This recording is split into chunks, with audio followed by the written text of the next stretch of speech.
I still remember the sound of my alarm clock at 4:30 a.m. each morning. It wasn't just the start of another day, it was the sound of a promise I had made to myself. A promise that no matter how exhausted, how unseen, how underqualified I felt, I would show up. Every single day. Even when no one was watching.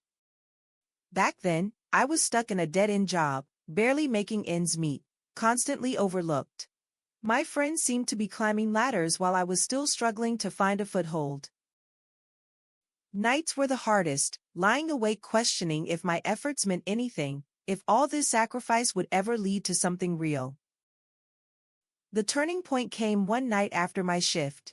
I was standing in the rain, watching buses pass by, when the words hit me like thunder. The harder you work for something, the greater you'll feel when you achieve it.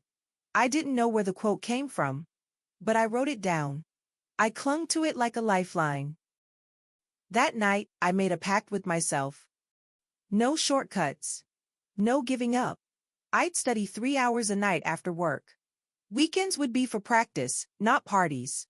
I applied to courses, read obsessively, failed exams, and then retook them. Every moment felt like a drop of sweat toward a future no one else could see but me. 2 years passed. And then, one morning, I received an email. A job offer. From a company I'd dreamt of but never thought I'd hear from. I sat there in disbelief, staring at the screen through tears. It wasn't just a job. It was validation. It was every 4:30 a.m. alarm, every rejection, every sleepless night rolled into one moment of indescribable joy. The moment I walked into that new office, I didn't feel lucky, I felt earned. That feeling? It wasn't about pride. It was about knowing that I had built something with my own hands, my own will. I had been forged in silence. And now, I had arrived. What I realized through it all is this: easy victories are empty. But when you claw your way through the mud, the view from the summit is breathtaking.